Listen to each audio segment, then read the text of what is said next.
비대면 수요예배에 참석하신 성도님들 환영하고 축복합니다. 다 함께 묵도하심으로 8월 4일 수요예배를 시작하겠습니다.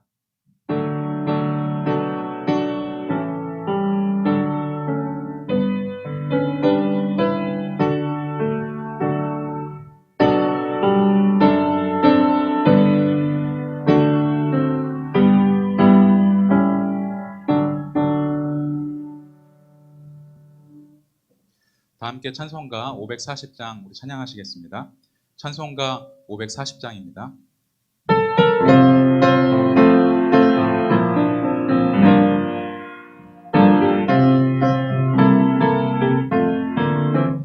주의 음성을 내가 들으니 사랑한단 말일세. 믿는 마음으로 주께 가오니 나를 영접하소서.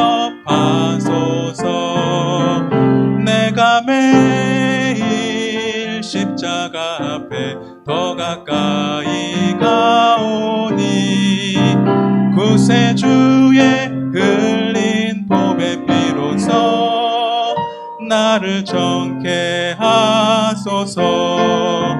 주여 넓으신 은혜 베푸사 나를 받아주시고 나의 품은 뜻 주의 뜻같이 되게 하여 주소서. 내가 매일 십자가 앞에 더 가까이 가오니 구세주의 흘린 보배 피로써 나를 정케 하소서. 주의 보좌로 나아갈 때에 어찌하니 기쁠까. 주의 얼굴을 항상 배우니 더욱 친근합니다. 내가 매일 십자가 앞에 더 가까이 가오니 구세주의 흘린 보배 피로써 나를 정케 하소서. 우리 구주의 넓은 사랑을 증량할 자 없으며 주가 주시는 참된 기쁨도 헤아릴 수 없도다. 내가 매일 십자가 앞에 더 가까이 가오니 구세주의 흘린 보배 피로써 나를 정케 하소서.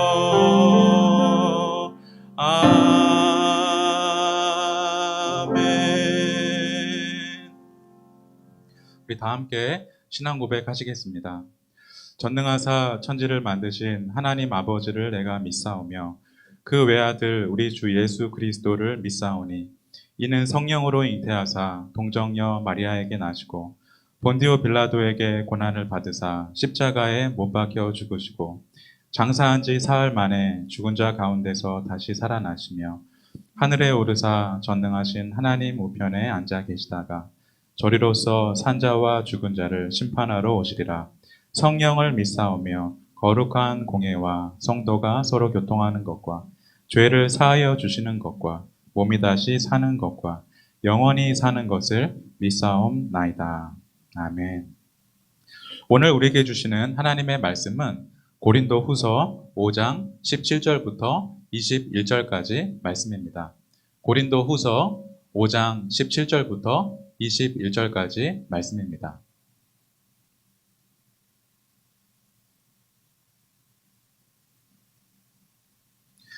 말씀 봉독하겠습니다.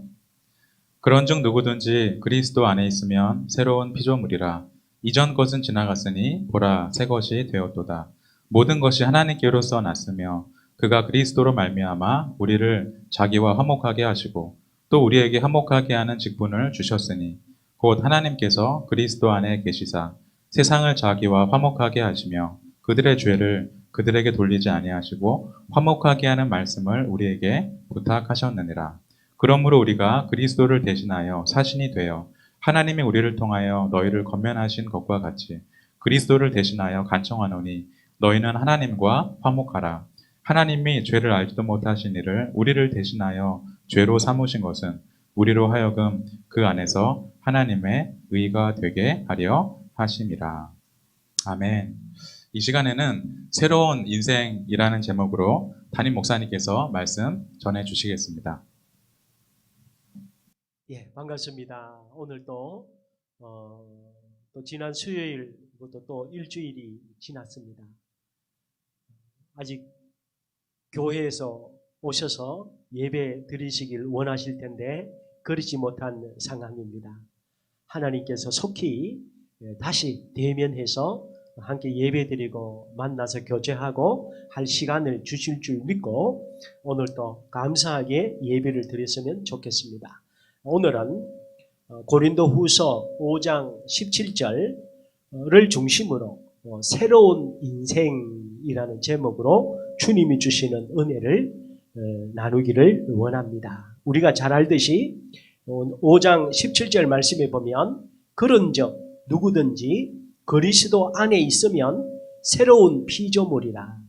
이전 것은 지나갔으니 보라 새 것이 되었도다 라고 하는데 이 새로운 피조물이라는 말이 다른 표현으로 새로운 인생, 새로운 삶 이렇게 하시면 더 쉽게 와닿을 수 있을 것입니다.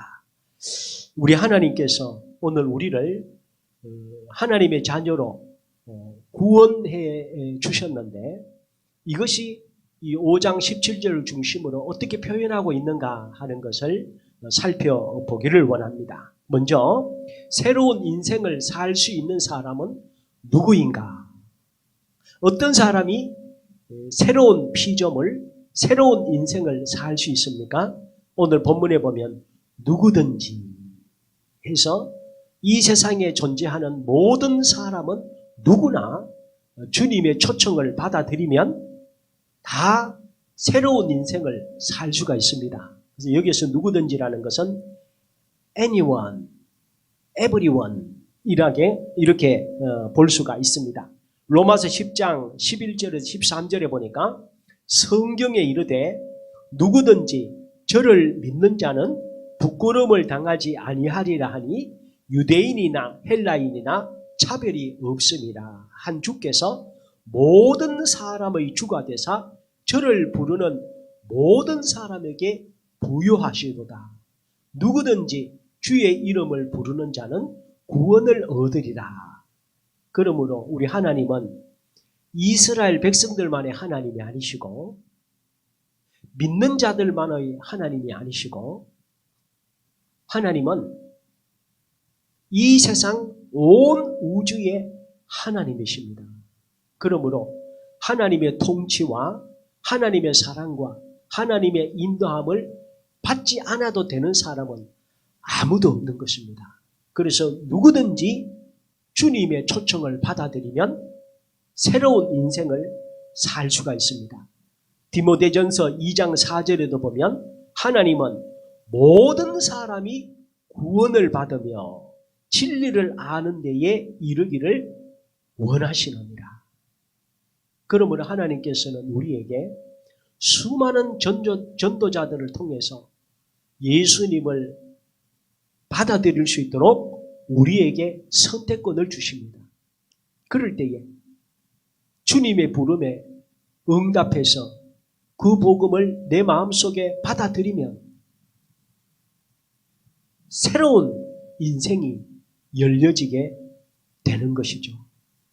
가까이에서도 보면 우리 교회에 많은 분들이 믿지 않는 가족들을 위해서 얼마나 많이 전도를 합니까? 그전에도 말씀드렸습니다만 제가 우리 교회에 와가지고 맨 첫 번째 놀라운 경험을 했던 것이 빨리 목사님 좀 와주세요 했더니 어느 권사님의 아버님이 평생을 딸이 아무리 전도를 해도 예수님을 받아들이지 않으셨어요. 근데 마침 그 전화를 받고 병실에 갔더니 운명하기 직전에 있었어요. 그래서 그래도 말귀는 알아들으시더라고요. 그래서 운명하기 직전에 성경을 펴고 말씀을 읽고 예수님을 지금이라도 믿으시고 받아들이시면 주님은 십자가상에 죽을 사형수도 십자가에서 구원받았습니다. 우리 어른 예수님을 믿으시면 됩니다. 예수님 믿으십니까? 믿으시면 눈을 좀 깜빡여 주세요. 좀 손을 좀 움직여 주세요. 라고 했더니 그 임종 직전에도 응답을 하시더라고요. 그 모습을 봤을 때에 그 따님도 울고 얼마나 감사했겠습니까? 오늘 새로운 인생을 사는 것은 이 세상에서 구원받을 만한 특별한 선한 사람을 주님이 원하시는 것 아니고 재산이 어느 정도 되어야 되는 것 아니고 교육 정도나 피부나 인물이나 집안이나 우리 하나님은 그런 거 보시지 않습니다. 누구든지 주님의 부르심에 응답하면 새로운 피조물, 새로운 인생을 살게 되는 것입니다. 그래서 오늘 우리에게 때를 얻든지 못 얻든지 복음을 전해라. 예수님을 전해라. 라고 말씀드렸는데 지난 주 중에도 우리 교회 어느 권사님이 남편을 위해서 오랜 세월 기도하셨는데 전화를 받으시고 기도할 때에 그 어른이 아멘으로 받아들이는 그런 일들도 있었습니다. 그러므로 이 세상에 구원받을 사람이 우리가 봤을 때에 이런 사람은 구원받을 것이다. 이런 사람은 구원받지 못할 것이다. 우리가 판단할 것이 아닙니다. 그 판단은 하나님이 하십니다. 그러므로 이 코로나 상황에 더 어려운 상황이 되었지 않습니까? 이때에 우리는 우리 주위에 우리가 판단하지 말고 좋은 사람이든 나쁜 사람이든 어려운 사람이든 가까운 사람이든 우리는 기회가 되면 꼭 예수님을 전해서 하나님의 축복을 받을 수 있는 기회를 제공을 해야 하는 것이죠. 그래서 신명기 30장 19절에 보니까 내가 오늘 하늘과 땅을 불러 너희에게 증거를 삼노라. 내가 생명과 사망과 복과 저주를 내 앞에 두었은즉 너와 내 자손이 살기 위하여 생명을 택하고. 그래서 바울 사도는 누구든지 새로운 피조물, 새로운 인생을 살 기회를 주기 위해서 예수님을 만난 이후에 죽을 때까지 전 세계를 다니면서 예수님을 전한 것입니다. 지금 이때에 세상 사람들이 다 힘들어하고 있습니다. 대통령을 믿을 수도 없고 나 자신을 믿을 수도 없고 상황을 믿을 수도 없는 어려운 때입니다. 다 마음이 침체되어 있고 힘들어할 때에 오늘 우리는 예수님을 전해서 누구든지 나를 부르는 자는 구원을 얻으리라고 하기 때문에 꼭 이때에 예수님을 더 전하는 우리 모두가 되었으면 좋겠습니다. 또 여기에서 보면 새로운 인생은 어떻게 하면 새로운 인생이 될까요? 그리스도 안에 있을 때에 새로운 피조물이 됩니다. 그리스도 안에 있어야 돼요. 공부를 많이 했거나 돈을 잘 벌거나 집안이 좋거나 인물이 좋거나 주위에 영향력 있는 사람들과 교우관계가 좋거나 이런 것들이 새로운 피조물이 되는 것이 아니고 유일한 방법은 예수 그리스도 안에 있어야 돼요. 그래야 새로운 피조물이 될 수 있습니다. 헬라 원어에도 보면 이 그리스도 안에 있으면 이란 말에 A라는 단어를 썼는데 이것은 만약, if라는 단어. 너희가 만약 예수 그리스도 안에만 있으면 새로운 인생을 살 수 있다. 새로운 피조물이 될 수 있다라고 말씀을 해 주셨습니다. 예수 그리스도 안에 있다는 말이 무엇일까요? 누구든지 주님을 받아들인 것처럼 예수 그리스도 안에 있다는 말은 예수님을 믿는다는 말. 예수님을 믿으면 새로운 인생을 살 수 있게 되는 것입니다. 그런데 여기서 믿는다는 말이 이게 상당히 복잡합니다. 여기서 믿는다는 것은 어떤 사람은 믿다가 안 믿는 사람도 있고 어떤 사람은 성경을 다 믿지 않습니다. 내 이성으로 이해가 되면 믿고 받아들이고 내 경험이나 이성에 이해가 안 되면 안 받아들이는, 믿지 않는 그런 그리스도인들도 많이 있습니다. 그러면 안 되는 것이죠. 여기에서 예수 그리스도 안에 있다는 것은 오직 예수님이 내 인생의 주인이시며 나를 구원할 자이시며 나에게 영생을 주실 분임을 100% 확신하는 것입니다. 예수님을 믿지 않으면 이 세상에 그 어떤 사람도 새로운 인생을 살 수가 없습니다. 그 이유는 왜 예수님입니까?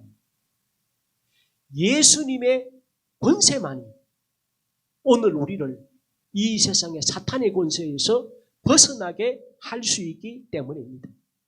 오늘날 세상에 교육기관들이 많이 있습니다. 유치원부터 시작해서 아이들을 얼마나 선진국들이 교육을 잘 시킵니까? 그리고 교도소에도 보면 교화를 잘 시킵니다. 그러나 이 세상에 부모가 교육을 하든지 고등교육을 받든지 좋은 환경에서 교육을 시킨다고 해서 사람이 온전하게 변화되어 있는 것이 절대로 아닌 것이죠. 우리나라를 비롯해서 전 세계에 보면 법전이 갈수록 나라마다 법전이 점점 두꺼워지고 있어요. 왜냐하면 기상천외한 범죄들이 계속 늘어나다 보니까 그 범죄들에 대한 형벌을 가할 법들을 자꾸 만들다 보니까 전 세계 나라마다 법전들이 기하급수적으로 두꺼워지고 있고 갈수록 교도소의 범죄자들은 늘어나고 있습니다. 그럼 세상의 교육이나 이 사람이 하는 교화가 사람을 근본적으로 변화시킬 수 있나요? 절대로 변화시키지 못합니다. 그냥 조금 좋아지는 것 하다가 또 어떤 경우가 되면 또 잘못되는 이런 일들이 너무 많은 것이죠. 그러므로 완전한 새로운 인생, 하나님이 원하시는 구원받은 신분으로 변화되는 것은 예수 그리스도를 믿는 믿음이라는 방법을 통해서만 하나님이 원하시는 새로운 인생을 살 수가 있습니다. 그것은 예수님을 믿지 못하게 하는 이 사탄을 이길 수 있는 유일한 방법이 예수 그리스도의 권세뿐이기 때문입니다. 이제 예수님을 믿지 않는 사람들은 그 배후에 사실은 사탄이 붙들고 있는 것입니다. 예수님을 믿지 못하도록 이성을 통해서 세상의 문화를 통해서 여러 방법으로 예수님을 받아들이지 못하게 하는 것입니다. 그래서 이 사탄의 권세를 무너뜨려야 사람들이 예수님을 받아들이게 돼요. 그래서 우리가 사람에게 전도할 때에 그냥 하시면 안 되고 주님 앞에 믿음을 가지고 기도하면 때가 되면 주님이 역사하셔서 사탄을 물리치시고 주님의 자녀로 만들어 주시는 것이죠. 계시록 17장 14절에 말씀했습니다. 짐승들이 어린 양과 더불어 싸우려니와. 요즘 우리가 주일날 다니엘서를 살펴보지 않습니까? 다니엘이 어떤 사람입니까? 다니엘은 굶주린 사자들 앞에서도 눈 하나 깜짝하지 않는 사람입니다. 다니엘은 백보가 대단한 사람입니다. 그런데 환상으로 하나님께서 4마리 짐승을 보여주셨죠. 그 중에서 넷째 짐승이 나타나서 넷째 짐승은 괴물이죠. 이 괴물이 나타나서 하는 일을 보고 다니엘이 너무 놀라고 무서움을 느끼고 당황하고 괴로워했다고 그랬어요. 그 넷째 짐승이 활동하는 시대가 어느 시대입니까? 지금 우리가 살고 있는 시대입니다. 셋째 짐승까지의 시대는 지나갔어요. 지금은 넷째 짐승이 활동하는 다니엘이 그렇게 무서워하던 시대가 우리가 사는 이 시대입니다. 우리가 사는 이 시대의 상황을 우리 예수 믿는 사람은 정확하게 알아야 됩니다.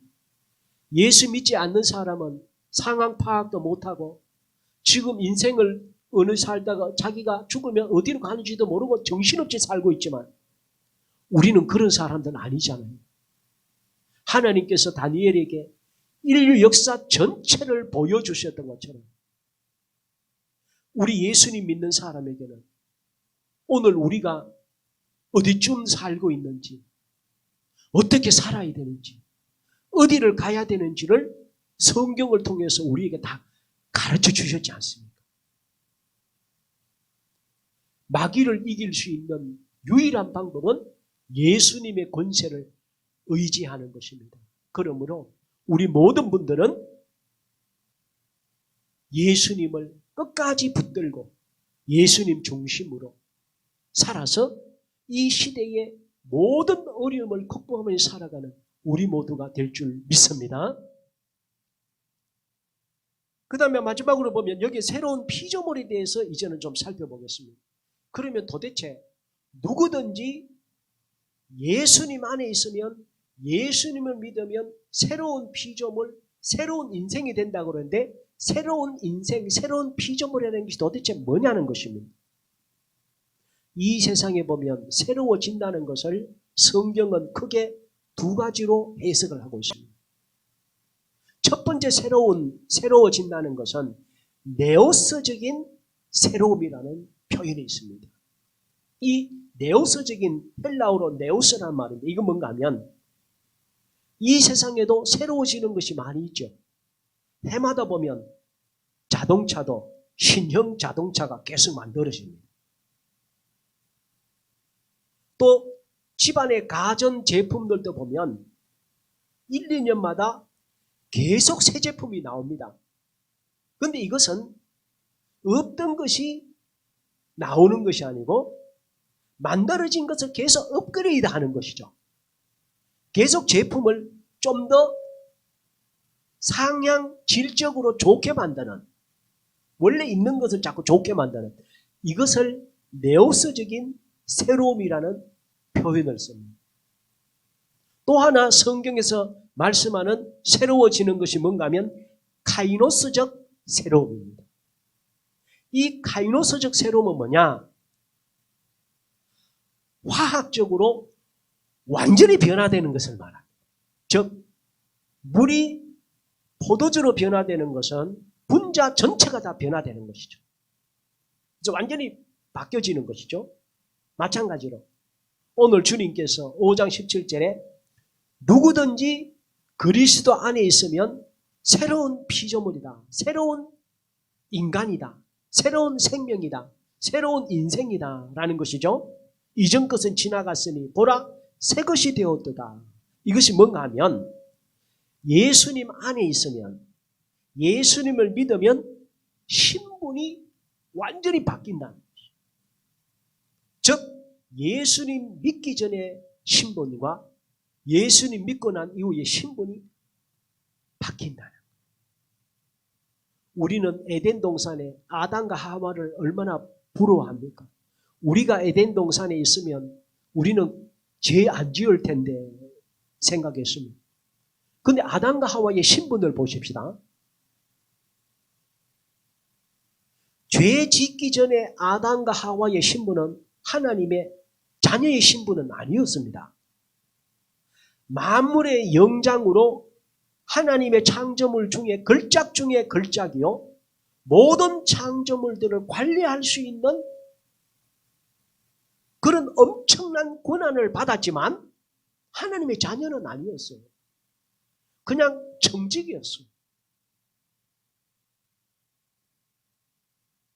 그러나 오늘 우리는 어떻습니까? 아담과 하와가 에덴 동산에 쫓겨나서 비참한 마귀의 종의 신분으로 전락해버렸죠. 그런 오늘 우리도 죄로 더불어 죄의 노예, 마귀의 노예, 저주받은 자로서 지옥 가야 될 오늘 우리들을 예수님을 보내주셔서 예수님을 믿음으로 말미암아 죄인의 신분에서 하나님의 자녀의 신분으로 우리를 바꿔주신 것입니다. 있을 수 없죠. 죄 지은 것을 혼을 내도 시원찮을 판에 예수님을 믿으면 죄인을 의인의 신분으로, 종의 노예를 하나님의 자녀로 우리 신분 자체를 바꿔주신 것입니다. 이것이 바로 새로운 인생이 말씀하는 것입니다. 로마서 8장 15절에 말씀했습니다. 너희는 다시 무서워하는 종의 영을 받지 아니하고 양자의 영을 받았으므로 우리가 아빠 아버지라 부르짖느니라.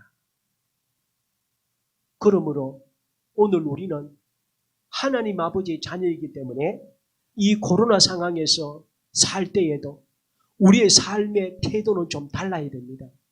우리 제자계의 모든 분들은 의연하게 지내고 계시리라고 저는 믿습니다마는 혹이라도 어떤 분들은 보면 하나님의 자녀인데 우주 만물을 창조하신 분 우리 아버지인데 꼭 하나님이 우리 아빠가 아닌 것처럼 코로나 상황에 여러 가지 어려움이 있다고 좌절하고 절망하고 주님을 모르는 사람들과 똑같은 자세로 이 현실을 살고 있다면 그것은 우리의 신분에 맞지 않는 생활인 것입니다. 저는 우리 제자교회 모든 분들이 오늘 우리 자신의 정체성, 하나님이 우리 아빠다. 우리 아빠가 이 세상을 다스리고 계신다. 우리 아빠가 대단한데 자녀가 아무것도 아닌 것처럼 보잘것없이 살면 되겠습니까? 저는 저를 비롯해서 우리 제자계 모든 분들은 힘들어도 의연하게 어려운 기도 제목이 있으면 하나님 앞에 기도하고 다니엘이 어떻게 했습니까? 너무 분민이 되고 당황스럽고 전혀 생각지도 못한 70평생, 80평생 동안 없었던 인생의 가장 어려운 문제 앞에 다니엘은 적시로 하나님 앞에 기도의 자리로 들어갔지 않습니까? 기도하면서 하나님, 이 뜻이 무엇입니까? 지금 왜 이렇게 넷째 짐승을 통해서 이 무서운 일이 일어나고 있습니까? 이게 도대체 뭡니까? 어떻게 해야 됩니까? 하나님 앞에 기도했죠. 그럴 때 하나님께서 천사를 보내서 다니엘에게 가르쳐 주었지 않습니까? 오늘 우리가 코로나 때문에 경제적으로 어려워지고 예배도 마음껏 못 드리고 우리가 함께 하하호 웃으면서 즐거운 교제도 못 나누는 너무너무 답답한 상황. 이때에 오늘 우리는 더 주님 앞에 기도의 자리로 나아가서 하나님 자녀의 신분에 맞도록 우리가 하루하루 믿지 않는 사람들과는 다르다는 것을 오늘 우리에게 보여주면서 살아가는 우리 모두가 될 줄 믿습니다. 또 여기에서 새로운 피조물이란 무엇입니까? 새로운 운명을 가진 존재라는 거예요. 새로운 운명을 가진 존재. 무슨 뜻입니까? 예수님 믿기 전에는 우리는 지옥 가는 운명을 가진 존재. 지옥 가는 운명. 그러나 예수님 안에 있으므로 새로운 피조물이라는 것은 지옥 가는 인생이 아니라 천국 가는 인생으로 바뀌어졌다는 거예요. 그러므로 우리는 천국 가는 사람은 삶의 자세가 다르지요. 제가 지금 예배를 드리기 전에 제 대학 후배 가운데 우즈베키스탄에서 10몇 년을 사역하면서 집시들의 대부가 될 정도로 엄청난 사역을 한 후배가 갑자기 췌장암 말기가 되어서 이제는 한국에 들어와 있는 그 후배와 통화를 했습니다. 저는 제가 눈물이 나려고 하고 기도하면서도 하나님 왜 이렇게 하십니까? 하나님이 이해가 안 돼서 통화를 하기 전에도 눈물이 나려고 하는 걸 참으면서 통화를 했는데 세상에 췌장암 말기면 얼마나 무섭습니까? 이 후배는 저보다 더 당당하게 형님 뭐 주님이 하시는 대로 해야지요 하면서 얘기하는데 제가 부끄러웠습니다. 제 믿음이 부끄러웠어요. 왜 그게 가능할까요?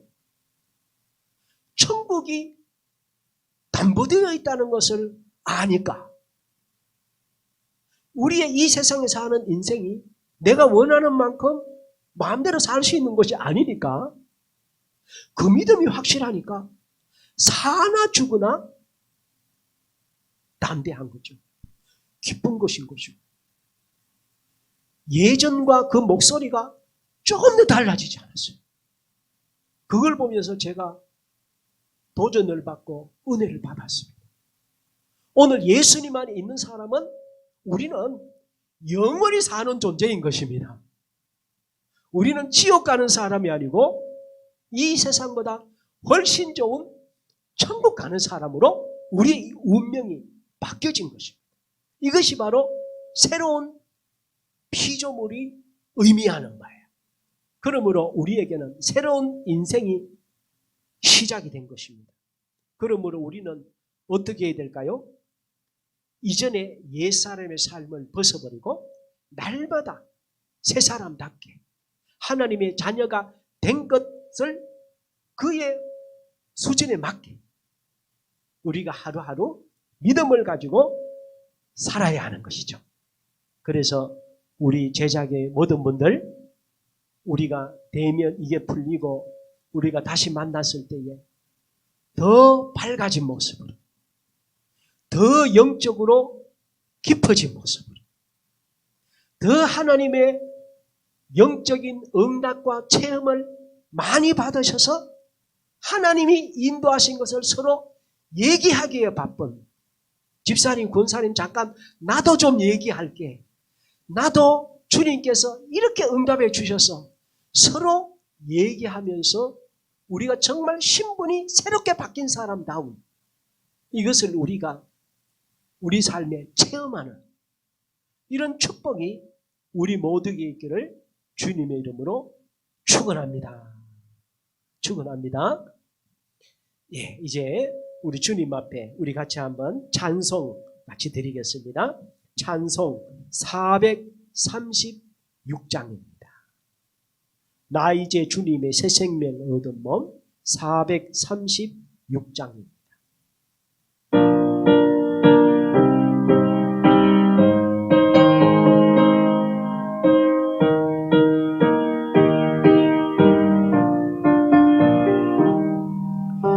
나 이제 주님의 새 생명 얻은 몸 옛것은 지나고 새 사람이로다. 그 생명 내 맘에 강같이 흐르고 그 사랑 내게서 해같이 빛난다. 영생을 누리며 주 안에 살리라. 오늘도 내일도 주 함께 살리라. 주 안에 감추인 새 생명 얻으니 이전에 좋던 곳 이제는 가본다. 하늘의 은혜와 평화를 맛보니 찬송과 기도로 주 함께 살리라. 영생을 머리며 주 안에 살리라. 오늘도 내일도 주 함께 살리라. 산천도 초목도 새 것이 되었고 죄인도 원수도 친구로 변한다. 새 생명 얻은 자 영생을 누리니 주님을 모신 맘 새 하늘이로다. 영생을 누리며 주 안에 살리라. 오늘도 내일도 주 함께 살리라. 주 따라가는 길, 주 따라가는 길 험하고 멀어도 찬송을 부르며 뒤따라가리라. 모시고 영원히 살리라. 날마다 섬기며 주 함께 살리라. 영생을 누리며 주 안에 살리라. 오늘도 내일도 주 함께 살리라. 예, 수예배 마치면 또 우리 합심해서 기도할 기도 제목을 가지고도 계속 우리 기도하면서 경건하게 하루하루 생활했으면 좋겠습니다. 우리 기도하고 마치겠습니다. 사랑의 하나님, 오늘도 신실하게 주님 중심으로 하루하루의 삶을 살 수 있도록 성령님 날마다 함께하여 주셔서 너무나도 고맙고 감사합니다. 누구든지 예수님 믿으면 새로운 피조물이 될 수 있지만 아무나 예수님을 다 받아들이지 못하는 때에 오늘 우리에게는 예수님을 믿게 하시고 그리스도 안에 있게 하여 주셔서 죄인임에도 불구하고 하나님의 자녀로 신분을 완전히 바꾸어 주시고 지옥 갈 저주받은 인생을 천국 갈 축복된 인생, 새로운 인생으로 우리의 운명을 바꾸어 주셔서 감사합니다. 이 세상에는 갑자기 죽는 사람도 너무 많습니다. 우리 인생을 우리 스스로가 계획할 수 없는 무서운 시대를 살고 있습니다. 그 담대에 있던 다니엘이 깜짝 놀랄 정도로 넷째 짐승의 시대에 우리는 살고 있습니다. 우리가 사는 시대에 이 사탄이 발악하면서 우리 믿는 사람들을 넘어뜨리려 하는 이 시대를 분별하게 하여 주시옵소서. 절대로 예수 그리스도 밖에 나가지 말고 예수 그리스도 안에서 하루하루 승리하며 살아갈 수 있도록 우리 모든 분들을 축복하여 주시옵소서. 날마다 승리하게 하여 주실 줄 믿습니다.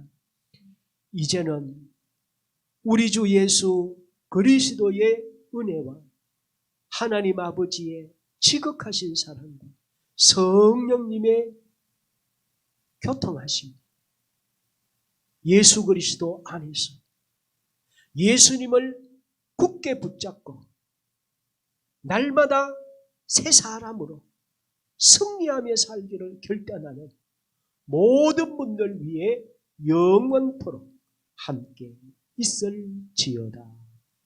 아멘.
기도합니다.